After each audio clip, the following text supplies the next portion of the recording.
You may recall an earlier deal signed in February of this year worth just under $5 million covering 5.9 acres of land for at least 25 years. Officials say it's part of a long-term strategy to make Bermuda a digital hub. The cable is called Nuvium, and it will be Bermuda's sixth subsea connection and the first to link the island directly with Europe. So why is it here and how does it benefit us and Google?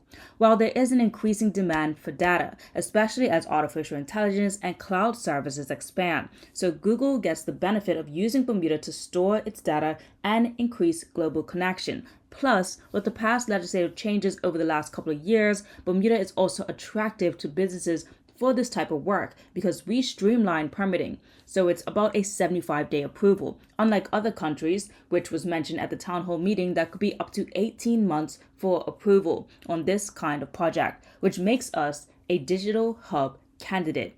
But what are Bermuda's benefits? And also, what are her worries? If I want to speak about concerns, my main concern would be that Bermudians being left out of the equation.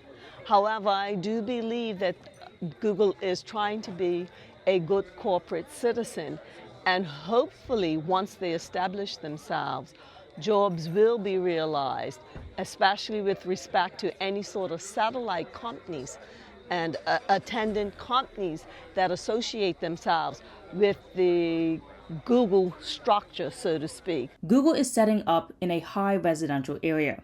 And although many at the town hall praised Google for actually coming to speak with the residents of St. David's, it didn't ease everyone's worries. I am more concerned about the environmental impact, even though it probably is good for Bermuda as far as the technological standpoint, but I don't think enough consideration was given to us who would live directly across from it. And we weren't consulted, at least I weren't. Nobody I knew in our complex was.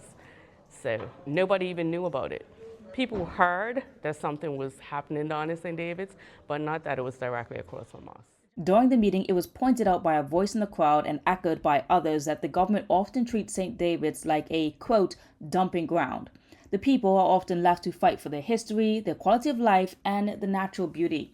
So, Google showcasing how they plan to be a partner with the community was instrumental. Although not yet in the works, but on the 2025-2026 agenda, Google plans to introduce tech pathways and studies in the schools like St. David's Primary School. But I was most interested in is obviously the pathways for people to be able to enter into that kind of space, whether it's engineering, subsea cables, etc., etc. So mentioning how they're going to go from creating St. David's Tech School, some scholarships, but I think it would be good for them to then also show how that pathway goes from small children all the way through into the workforce.